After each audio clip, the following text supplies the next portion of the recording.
Hi, everybody. Thanks for joining us for another episode of Tech.Strong.Women, where we feature amazing women doing amazing things in tech.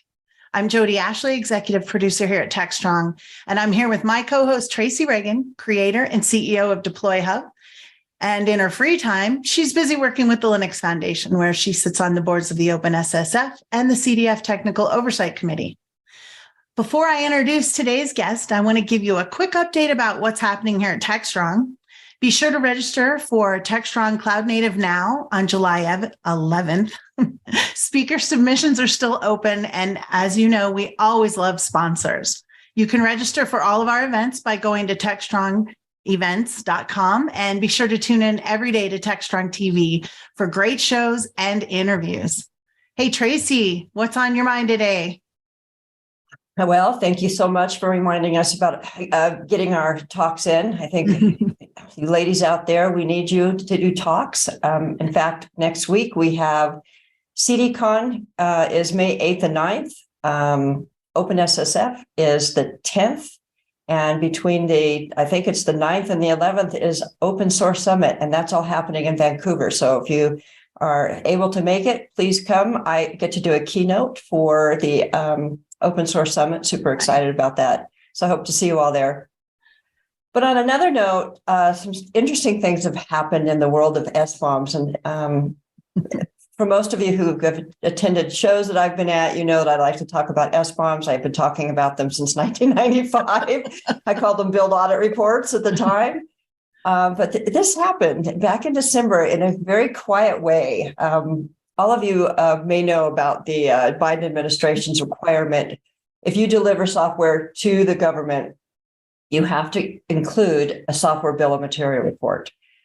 It's always been a very controversial topic, and one that I have talked about many times, indicating that SBOMs are useless if we don't consume the data. And there's so much data in an SBOM that just having an SBOM doesn't necessarily solve the problem.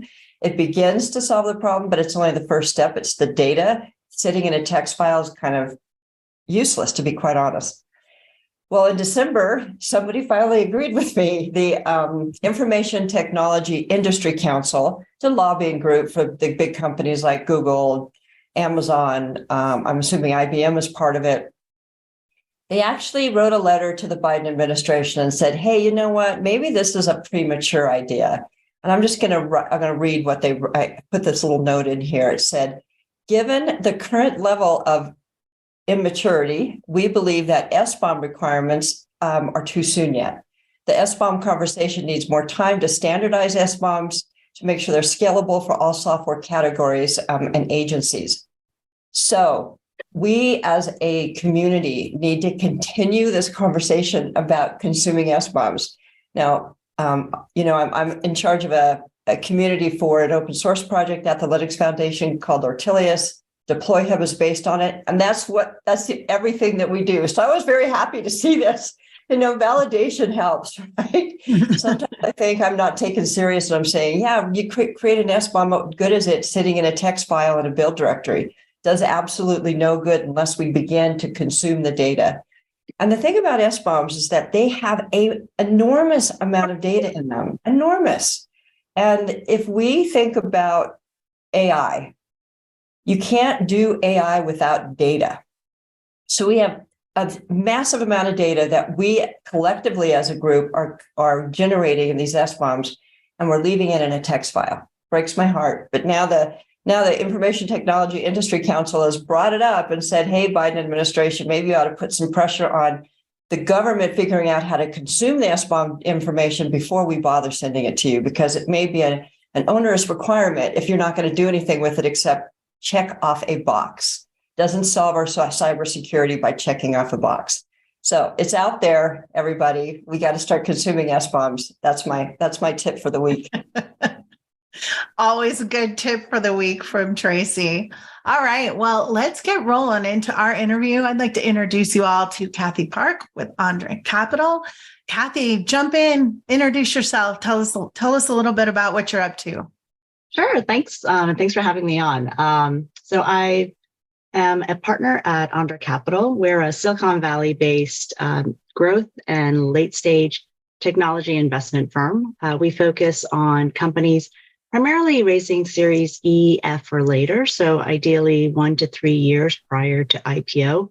We tend to focus a bit more on enterprise-related technologies, so things like cybersecurity, AI, big data, SaaS, cloud computing, and other business enablement technology, including things like, and then sectors like fintech. I came to Andra, actually, I'd originally met the team back in 2018 when they were just founding the firm. I was at Goldman at the time where I spent 18 years of my career and ended up just staying in touch with the team and being really impressed by the progress that they've made over the last few years, including during a global pandemic and one of the rockiest, most volatile tech markets that I think we've seen in the better part of a decade. So I'm excited to be there. I'm a partner. I'm responsible for business development and also sit on the investment committee at Andra. That's a handful. I waited. I knew Tracy would have something good there. So you have a background in both finance and technology, which is impressive. I was a geek from the very beginning, but in the school that I went to, we had to take business classes if we were going to be in the computer sciences. And I hated finance. I was terrible at it. Of course, now I use it all the time. I appreciate a balance sheet today, but in college, I didn't so much. How did you get yourself into both technology and finance? They're very different. Maybe they both have math associated to them, but that's about it. Yeah, I mean, I fell into finance by accident. So I grew up in Virginia. I was surrounded by normal professions, didn't know anything about finance or banking. My assumption was that I had 3 choices in life. I was either going to be a doctor, a lawyer, or an engineer. And so I was at, my high school was a science and technology focused high school. It's pretty well known. It's called Thomas Jefferson High School for Science and Technology. So needless to say, I assumed I was going to be either, some sort of a scientist, a doctor, engineer, that type of thing. And then when I was in college, I ended up, it was a liberal arts college. And so I was required to take lots of different types of classes. And I ended up taking economics, thinking that was really interesting. I'd always done debate in high school, of all things. And so sort of really liked the juxtaposition of quantitative with qualitative. And then my junior, and so I was sort of trucking along, not really knowing what I was going to do. But my junior year, a friend of mine suggested that it was the summer before my junior year. He had suggested that I apply for this internship on Wall Street. And it's by a group called Sponsors for Educational Opportunity. It's a really fantastic program. And the goal is really to help minorities, really underrepresented minorities, get jobs in finance. So I did that and I loved it. I was placed on a trading floor in debt capital markets and thought it was so exciting. I'd never seen so many people and so much going on. And I also realized it was a really nice combination of things that I knew how to do. So sort of the math and the quantitative aspects. And then also the ability to just interact with people. And so that just, it's sort of one thing led to another. And that's how I got started in finance. But I'm a foiled scientist at heart. That is really cool, though, that you got that opportunity at that young of an age, being on that floor. I worked on Wall Street as a programmer. I never was on the floor, but I worked with traders. Oh, my goodness. I'm sorry for all of that. Everything that you've done. He's writing software for every trader ever. They're just mean. Let's just put it that way. They're wound up. They have had too much coffee and they're mean. But what an eye-opening experience for you, really, at that young of an age. Is that opportunity still out there for? It is, and and that's it's one of these interesting things where there's a greater awareness of trying to create programs, including for women and minorities at an earlier stage to try to recruit more folks that are typically underrepresented in certain fields. And so now these companies are reaching down at an earlier stage and really structuring internships, not just for folks in their junior and senior year, but even as early as freshmen and sophomores and things like that. And so SEO is still very much alive and kicking, and they've expanded the program. So it's not just Wall Street now. They have a law program. They also have an investment professionals program as well. And actually, all of that actually goes towards funding a high school program that SEO sponsors, which is really to help, again, underrepresented minorities essentially get into schools. And so they offer a lot of college preparation classes and things like that. So yeah, I think it still exists. And if anything, the good news is these programs have started to expand and proliferate. They absolutely have. Here in I live in Denver, and we have a STEM high school in Denver that's open enrollment to any kids that can qualify. I mean, they have kind of an entrance program because they want to make sure the kids want to be there. And it's a really great program, and it's in a very underrepresented part of Denver. So I love that it's so important for our schools to realize that even at the high school level, these kids have made up their mind. Or if you give them a taste of these things, they'll figure them out very quickly. I think tech is something that kids figure out they're into it pretty quickly and early on. Whereas, some of us slog through college trying to figure out what we wanted to major in. I don't feel like tech is like that. I feel like from everybody we've interviewed, Tracy, you're the same way. Like you got into it and you were there, you were all in, you were ready to do it. So I love the idea of the high school level being expanded more and focused more on these STEM programs. Yeah, New Mexico tries very hard to build their STEM program. There's always challenges around it, though, and so much of it is cultural. And in working with some of these programs, I find that it also has to do with your parents' economic profile, and their belief in what is possible, right? So what they have seen is what they pass on to their kids. And oftentimes they don't see college. They don't see themselves being an engineer or a programmer. And so they don't pass that on to their kids. So it has to come from education. It has to come from programs that can open the students' eyes, even though their parents' eyes might be shut. And that is one of the bigger problems, especially with in the areas that I'm in, especially in the more rural areas. They don't even consider girls. They don't even think about sending girls to college. Mm-hmm. That's still a hurdle to overcome. And thinking about a girl going into STEM is even a bigger deal, right? Right. For some of these populations and some of these cultures. So we have a lot of cultural things to kind of overcome in terms of getting more girls and minorities and people below the poverty line, to get them thinking about, hey, maybe getting my kid into school is important. That's why community colleges are so important. Absolutely. If we have more focus on STEM in the community colleges, we'll do really well. They have a great one at the community college in Albuquerque, and they produce a lot of good entry-level programmers. So let's move on to things about what you're doing with your career now.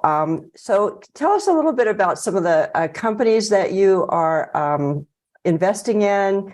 What's cool? What's coming up? What you're looking at? What makes you excited? What's the new technology that is really getting your interest? Sure. And so I would say, just big picture for me, as I mentioned, I'm more of a finance professional, but when I was at Goldman, and even after that, in the roles that I'd had since, technology is incredibly exciting. It is. People used to talk about technology as if it were a vertical, and it's a horizontal.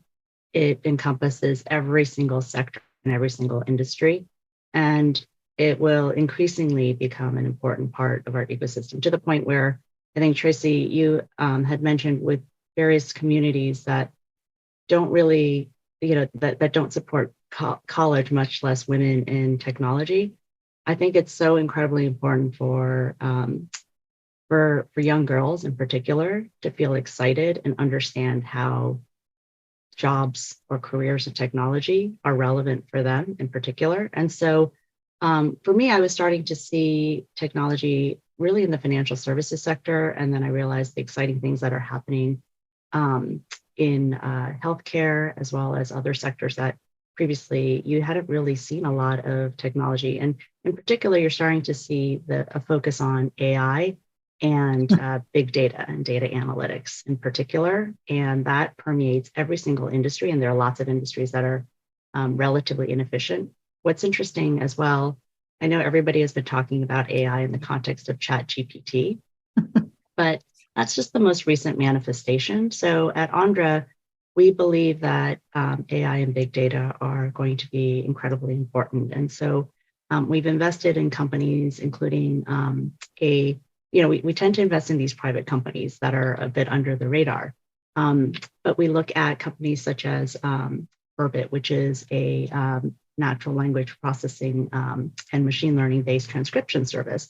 But what they're doing is they've applied it first to the legal sector, but now they're really able to, as you get these data sets and you get better and better at essentially processing this information, you're able to apply it to all sorts of different sectors. And the beauty of machine learning, of course, is that the machine gets smarter and smarter. The more data it has, and the more data points and training points, if you will, that they have. So we invest in that. Not surprisingly, just given this current environment, cybersecurity is something that's very much front and center. And so we've invested in a number of cybersecurity companies as well.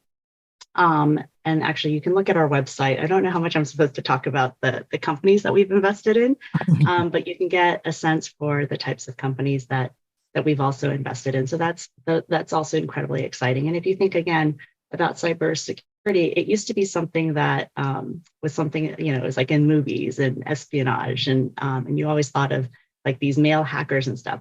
But now we're starting to realize that it's just a basic layer of everything that we do. And so it's something that no matter what sector you're in, and this includes everything from hospitals, schools, government institutions, as well as corporations and other places, you do need to have an acute awareness of what cybersecurity and other sort of technology as a whole has as an impact on the companies that you're working in or the fields that you're working in. And so again, people need to be much more sophisticated about things like that. In the past, I can talk a little bit about the companies that we've exited. So Andra has successfully exited from 2 companies that are now public companies. So SoFi in the fintech space, and Palantir, which is in the SaaS space. And those are both very exciting. For us, it's exciting to see those companies go public. We think, again, going forward in the future, for us, there are certain sectors that essentially go in and out of favor, but we're relatively agnostic as to what we're focusing on. For us, it's really more about finding the right company with the right management team that's set up to succeed. In particular, also finding management teams that are able to scale these companies from essentially what we think of as more late stage growth companies to public companies that are able to be standalone entities that are profitable, that are able to continue to grow and grow their market share. So sorry, that's a bit of a longer answer than I had intended, but just to give you a little bit of a sense of some of the types of areas that we've been focused on a little bit more recently and why. I think the big data is important. And, I started my talk saying we don't have enough data, centralized data around SBOMs to do anything important or intelligent around the cybersecurity issue. And many industries are like that. For example, if we think about what we're excited about in AI right now is ChatGPT and, Codex, so we can start creating code snippets. They both have some pretty big data lakes. They have Google. They can search at Google and pull out anything you want. I mean, that's a pretty simple AI application. You can do the search yourself, and it's just searching it all for you and putting it together in a nice Grammarly way, let's say. And that's the same way with Codex. They're looking at the GitHub open source repositories and they're pulling code snippets. But we don't have a good centralized place, for example, for healthcare, because there is a division between, there's a risk reward balance between protecting our security and having the data available to us. And we haven't done a good job so far of being able to do that, separate the persona that is associated to the data and the data. And, it's probably going to be that Google's going to come up with algorithms to do better healthcare searches based on what people have written about healthcare, in the same way as we sit there and look at, why is my potassium high? All those kinds of things. So we are asking for that information now, but in some of these industries, we really lack, in a huge way, centralized data that can really provide the AI, the intelligence that we're looking for. Do you see us at any time in the future? It is a very important area. It's the same way in law. It's the same way in many of our car problems. I have a rattle in my car. I want to be able to ask Google that. So we're asking for the information, but we don't necessarily centralize it. That's right. And, a lot of it is, it's the centralization, it's cleaning up of data. So when you think about data, you're totally right, Tracy. I mean, we collect so much data, but what we don't do is figure out essentially how to catalog it. If you think about books in a library, imagine if you just had a giant pile of books and you had no system for how to search.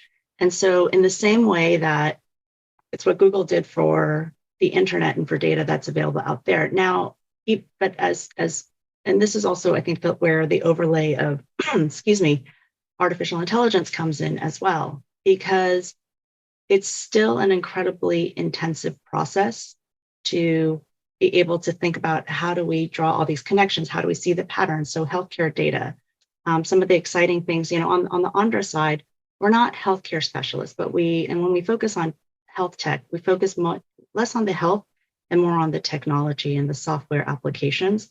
And so what we're excited and interested to see are the number of companies that essentially take the same forms of pattern recognition and data analytics and understanding correlations, for example, between the fact that, Tracy, you've had a cold multiple times and you also are allergic to XYZ. Oh, and by the way, we gave you antibiotics. Is there something where we can figure out, is there predictive power, or are there certain correlations? And can we compare you and your health record versus everybody else? And so you're absolutely right. And what's going to be really amazing is, so on the Andra side, we're very much focused on B2B, but then there's the angle of B2B to C. And so at some point, you're going to need a medical, today your doctor and the hospital system that you're involved in will have access to that information and be able to provide a diagnosis for you.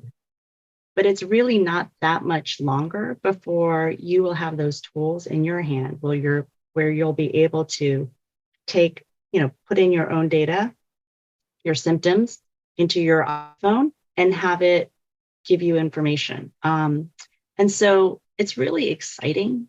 And, there are a lot of things that are getting us to this point. So again, it's big data, data analytics, computing power. So I mentioned that we look at, sort of cloud but there's, that plus, everything from just having faster, technology as well. And so having devices that can actually have that power. And so it's this convergence. And so people, it's not really a step function. I think it's one of those interesting things where you start to see things go up and then all of a sudden there will be a breakthrough of some sort. And, we see a spike. So it's pretty exciting. It is. It is. And really, the IT community has finally fixed the computing power problem, right? Exactly. This is the whole idea of Kubernetes and microservices, where you have small functions that you can spin up, go from, what we would call a 10 CPUs to 15,000 CPUs in a matter of seconds. In order to have that ability, that brain power that allows you to do this massive pattern matching in a matter of minutes instead of several days. Yeah. So IT has arrived, and that's partly why this is starting to be driven so hard, is because now we have the power. I always was interested in artificial intelligence, and way back in the 90s, I took a job with Farmers Insurance. I was an IBM consultant, and they had a product called Tears, which was a platform built for building AI. And we got to the point where we realized we don't have the processing power. There's no way that this is possible today with the kind of computers we have today, not even on the mainframe. The mainframe wasn't powerful enough, and that was the big machine right back then. But now we've arrived. We've arrived to a point where we can do it. We have the technology now to build these massive systems. That's why now the question is the data, how clean the data is, how complete the data is. Because if you're just looking at data from one insurance company, you're not getting a really accurate picture of the general population. You're getting a picture of your demographics. Your demographics may only serve a particular area, so you don't get the broader picture. And somehow we're going to have to solve that problem. I don't know if it's a function of government, and that's a problem because so many people have they're suspicious about government. But somewhere we have to start pulling this kind of data together. And I don't know how it's going to get solved, but it's literally holding us back from what we need to achieve. We could do so much more if we had those big places to store data and have it safe so it didn't have personal information in it at the same time. It might have demographics, but it doesn't have your name and phone number and where you were born. And that tends to be what everybody wants to gather, right? They want all your personal data because we're focused on marketing.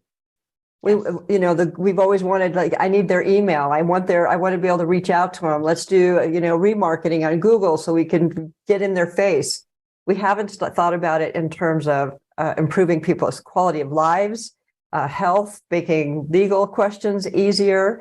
For God's sakes, tell me right now, don't you think that the government should do my taxes?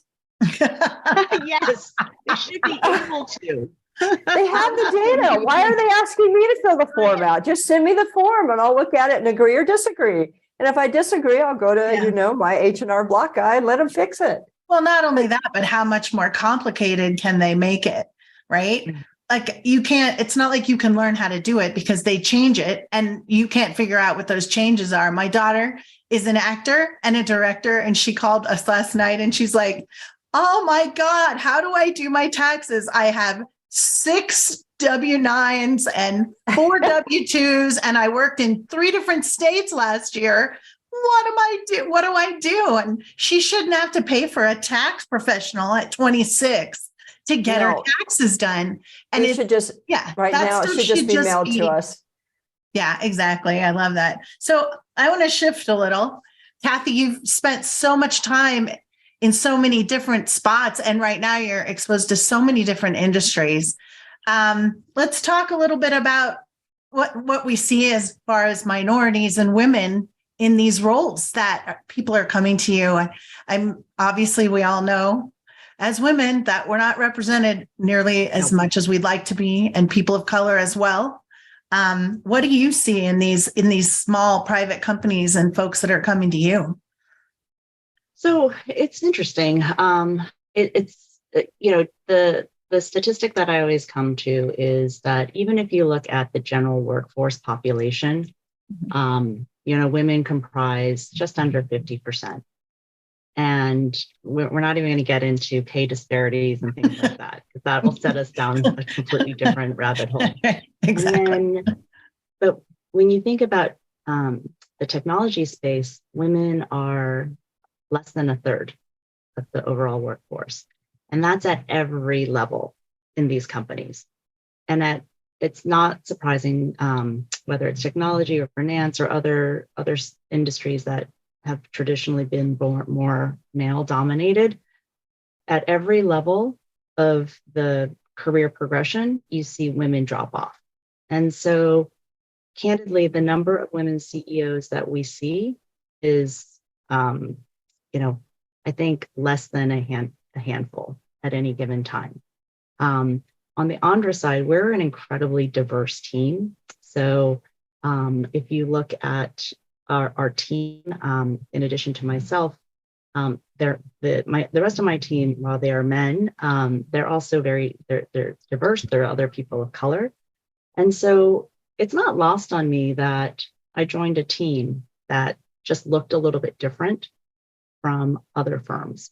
And when we work with founders, we are much, I think we're less willing, people have these unconscious or hidden biases, which I think is really interesting. I think we tend to be much more open-minded as to what a tech CEO or a tech C-suite is supposed to look like.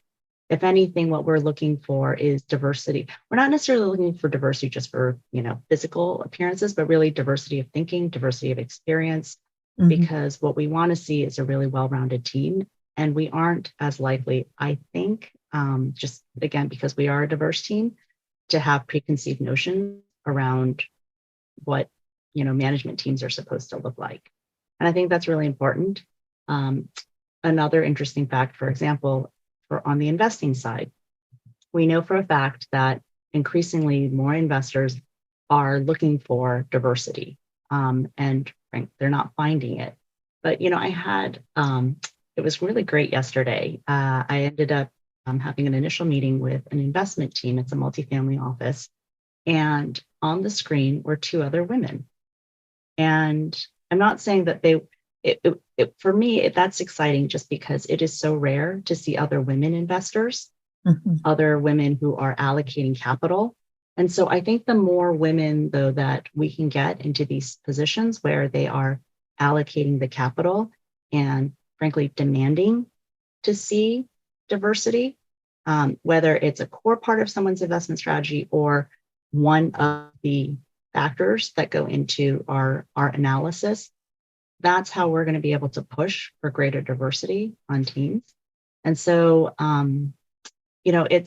think it's just incumbent on all of us to focus on this and keep talking about it. And it's why, frankly, Jodi and Tracy, I love the fact that you're doing this series to focus on women, because I think it's important. The more people talk about this and the more people shine a light on this, it's just only going to help everybody else, even if it's indirect, where people start to have different conceptions around what does a women technology entrepreneur look like? What does a woman investor look like? And that goes all the way back to what we were talking about at the beginning, is so often you hear young women, especially, they see this woman doing something who looks like her, right?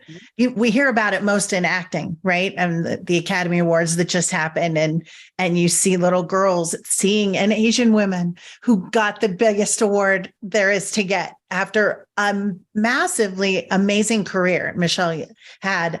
And, it's important. It's important for people to see people that look like them doing something that they're excited about. So I think that's amazing that you guys have created a workplace that's diverse to start. And so you you're already well on your path because your minds are so open to the possibilities of what you're doing.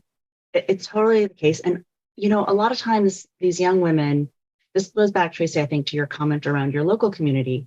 They often don't see these role models in their day-to-day lives or in their communities. They're not an everyday part of their life.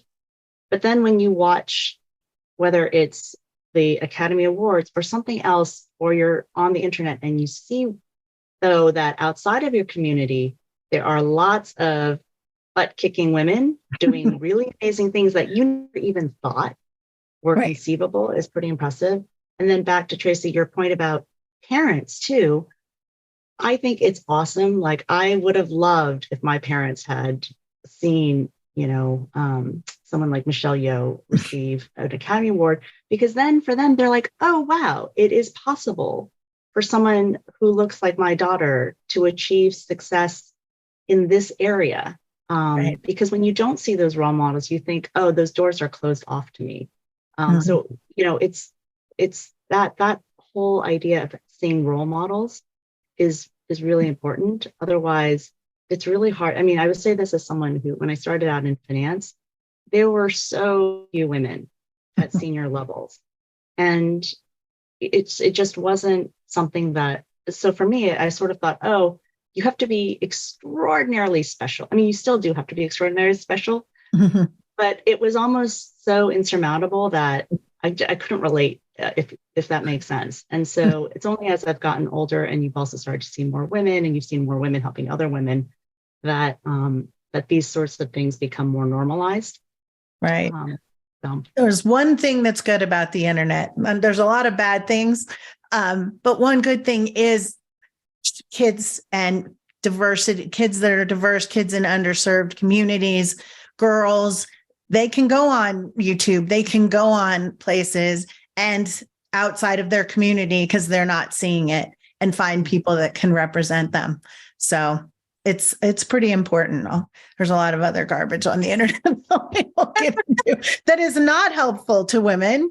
And that's again, a whole nother episode about all the stereotypes that mess with our heads. But I think it's amazing what you're doing. And do you guys have a mentorship program, or do you do that, any of that kind of thing? And how do you help women that are, come up and coming, overcome some of these stereotypes and feel comfortable? Tracy always says I suffer from imposter syndrome sometimes, because I do. And and it's important for them to, I think so many younger women, I see it in my daughter and both my daughters, they grew up, they're younger.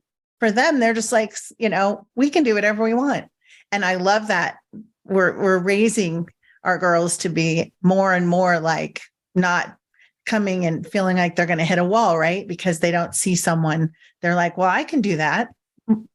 I'll just dive in with both feet. So what are you able to do to help kind of that process? So at Andra, we're relatively small. We're an 8-person firm, so we don't have a formal mentorship program. That said, it's interesting. I personally still have a number of mentees that I guess I adopted, or maybe they adopted me back when I was in finance. And I also have some incredible mentors, by the way, who I still speak with and get lots of career advice about, and who are amazing sounding boards. And so, people often just contextualize mentorship relationships as something for that particular job or firm. And that's not the case at all.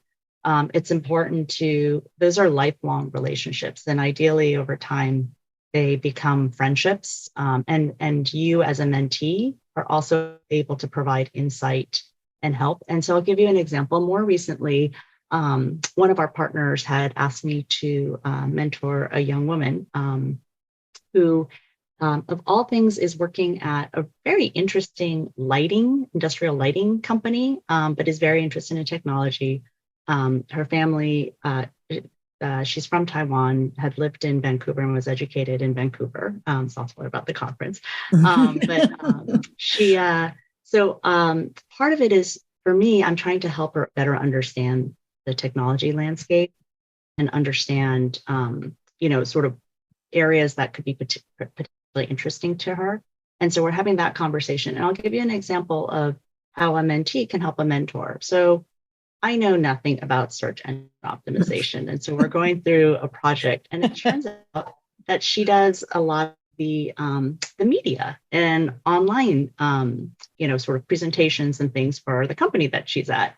And so I have very happily looped her in. And so we'll integrate her into that process to help us. But, so like I said, it's a two-way street, but we try to do it informally. And I think for me personally, I draw a lot of energy from interacting with people, because especially younger people, because they have such awesome ideas, different perspectives. And frankly, they're seeing so much more. Speaking of like all their good influences and other not so great influences out there, but they are so much more on top of it than Absolutely. I am. And so, it's a lot of it is just informal, but I think for everybody, these relationships can be so rewarding. And then last but not least, people often think of mentors as, older, more senior person, younger, more junior person. And that's not the case. They're also peer relationships. So, everybody has,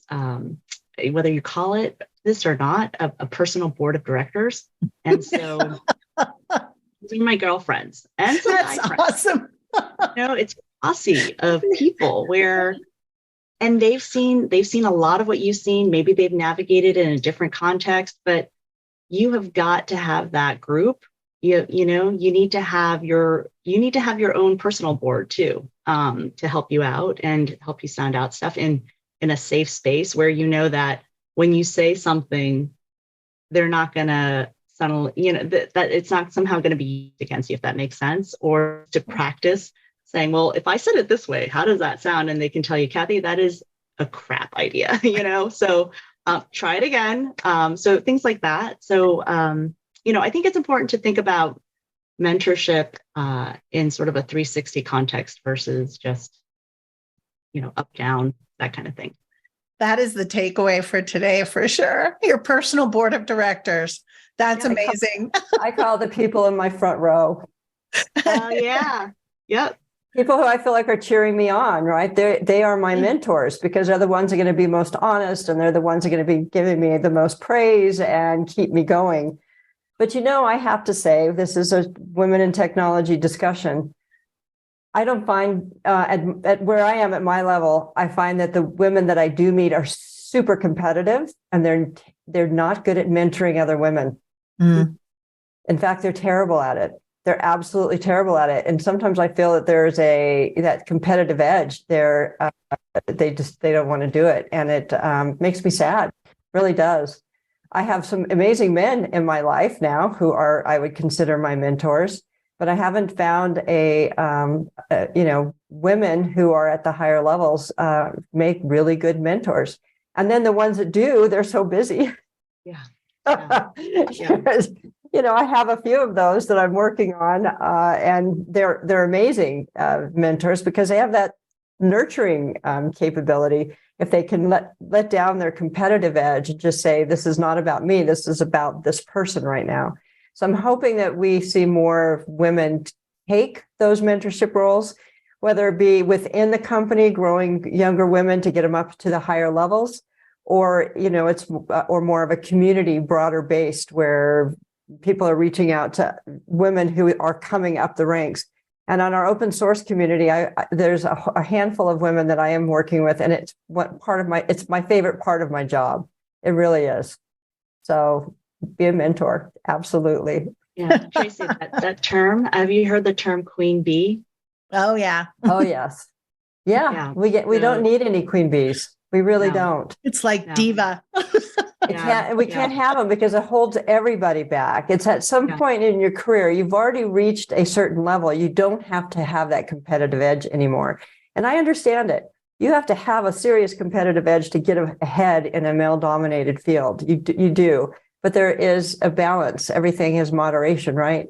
And so somehow women have to figure out that balance. They're so driven. They have to be able to back off and say, now I need to help somebody else drive, right? Yeah. Well, they have to, because otherwise, I saw this at larger firms, such as at Goldman. The best leaders are the ones that create their own armies. And so it's not necessarily women, but I've seen the very successful men are very smart because they keep pulling up their people. And over time, they put those people in really important roles. And so over time, you've got your people in all the seats. And so you control the chessboard, if you will. And so I just think it's a shame when people lose sight of the fact that by pulling people up, you're creating more allies, right? Versus someone who's going to, quote, take you down. That's a really toxic mentality. And, I just feel like sometimes, frankly, women and men need to do a better job of calling out when something like that happens. Because I think actually that's even worse, because it to continue the analogy, it sort of destroys the hive. right? And Yes. it's actually even more discouraging as a woman. And I've totally seen it, and I totally know what you're talking about. It's even more discouraging because it causes other women to leave or just do, Absolutely. because you just think, okay, well, this is not the role model that I'm looking for. Then you're stuck behind somebody who isn't necessarily looking out for you to raise you up and put you in one of those seats along with them, right? Exactly. They're looking at it from a very this is an individual battle. This is my battle, rising up through the ranks, and I don't have the strength to carry anybody with me. Yeah. Yeah. So we have Kathy, to figure that one out. We're getting close to the end of our amazing time together here. And I just want to ask you, what kind of advice do you have for aspiring women and people of color that are young and trying to get into the industry of tech or whatever industry it is that they want to be part of? I would say two things. I would say network like mad. And this is advice I wish I could give my younger self. Yeah. It is using those networks, being thoughtful about it, finding mentors, whether they are other women or not, whether they are other people of color or not, but just finding people that you have something in common with who seem to have an interest in helping you or at least guiding you, because you don't know what you don't know. And then I also think it's incredibly important to take risks as a junior person. And I think if, for example, again, if I hadn't tried for this internship and hadn't tried it out, I would never have been on the career path that I'm on now, for better or for worse. But I think it's been for the better. And so, and especially earlier on, you have much more latitude to try lots of different things and fail, versus later in your career where it's a little bit harder. It's harder, it's more public, there's more at stake because you manage bigger teams, you manage bigger budgets and things like that. And so, again, just thinking about it from the perspective of why I think tech is so interesting and why I love what Andra does, if you don't try, you're never going to know. And again, you also have to kiss a lot of frogs to find your prince. So, or princess, right? So exactly. So I think that stuff is important for people. I would concur. Knowing how to fail is probably one of the most important skills that anybody can have. And knowing that you don't know everything and it's okay not to know all the answers and it's okay to ask, that's important too. And I think that's probably women are afraid to ask. A man and a woman driving in a car and they get lost, the man's going to be the one that's going to stop and ask where they're at. The woman will say, "No, we'll just figure it out." We got to figure out how to roll down the window and ask what the correct direction. And it's okay to be wrong. Absolutely. Right. Well, thank you so much for being with us. This was just an amazing conversation, and we're so happy that we got to spend some time with you and learn about what you're doing. And it just sounds it's been a crazy time with markets and investing and all that. So it's good to see all the positive that's really going on. Sometimes our news floods us with the negative. So it's important. It's important to Tracy and I to really bring folks like you in and have great conversations about the good stuff and the positive. And I'm a cup half full kind of girl. That's how I have to see the world. So it's nice to get together with like-minded folks to do that. So thank you so much for joining us today, Tracy, as always. Love hanging out with you for an hour or so.